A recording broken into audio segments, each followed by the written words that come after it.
I didn't notice the smile at first. That's the part that bothers me the most. I was walking home just after midnight, same route I'd taken 100 times before. Quiet residential streets, no traffic, no wind. The kind of silence where every footstep sounds louder than it should. I remember checking my phone, 12:07 a.m., and thinking how strange it was that I hadn't passed a single car in 10 minutes. That's when I saw him. He was standing under a streetlight about half a block ahead of me. Tall, thin, completely still. At first, I assumed he was just another night walker. Maybe someone out for air. Maybe someone waiting for a ride. But something about the way he stood made me slow down. His posture was wrong. Too stiff. Like he was holding himself upright on purpose. I stopped walking.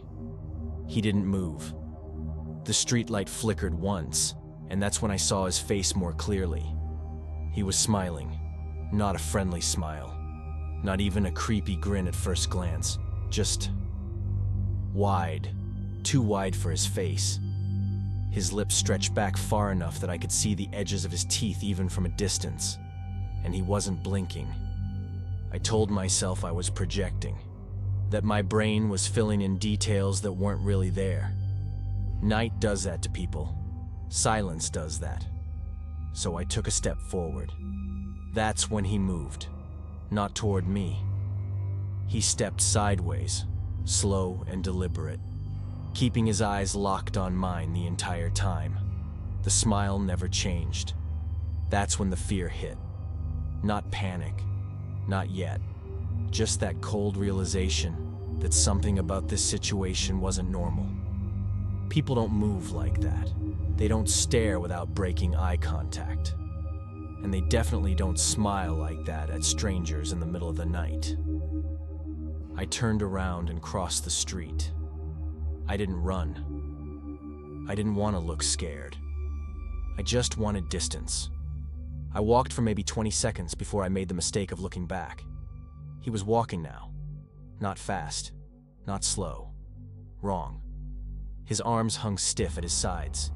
His legs moved in an unnatural rhythm. Too long. Too straight. Like he'd learned how to walk by watching someone else do it once. And he was still smiling. I told myself to stay calm. People follow people sometimes. Maybe he thought he recognized me. Maybe this was just an awkward misunderstanding spiraling out of control in my head. So I turned down the next street. Then the next.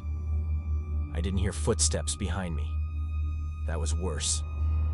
I glanced over my shoulder again. He was closer. Much closer.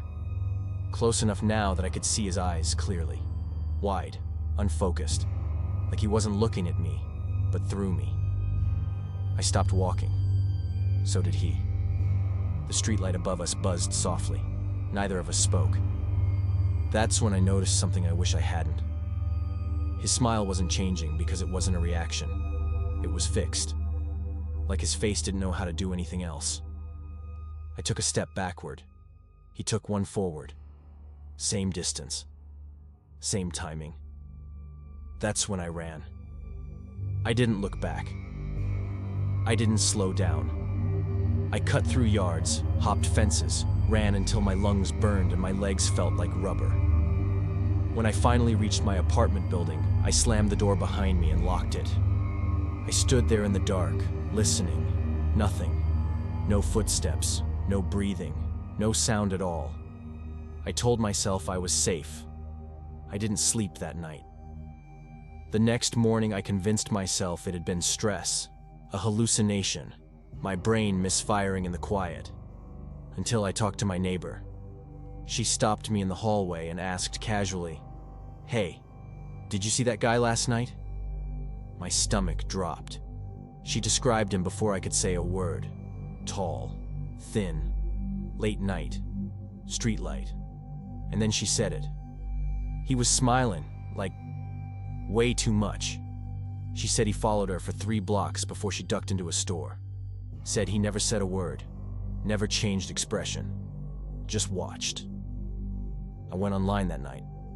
I shouldn't have. Stories. Dozens of them. Different cities. Different years. Same description. Same behavior. Same impossible smile. People called him different things. But the name that came up the most was simple. The Smiling Man. Some people say he's a predator. Some say he's not human at all. Others say if you acknowledge him for too long, he gets closer next time. I don't know what he is, but I know this. Every once in a while, when I walk home late at night, I catch myself checking the streetlights and hoping I don't see him standing there, smiling.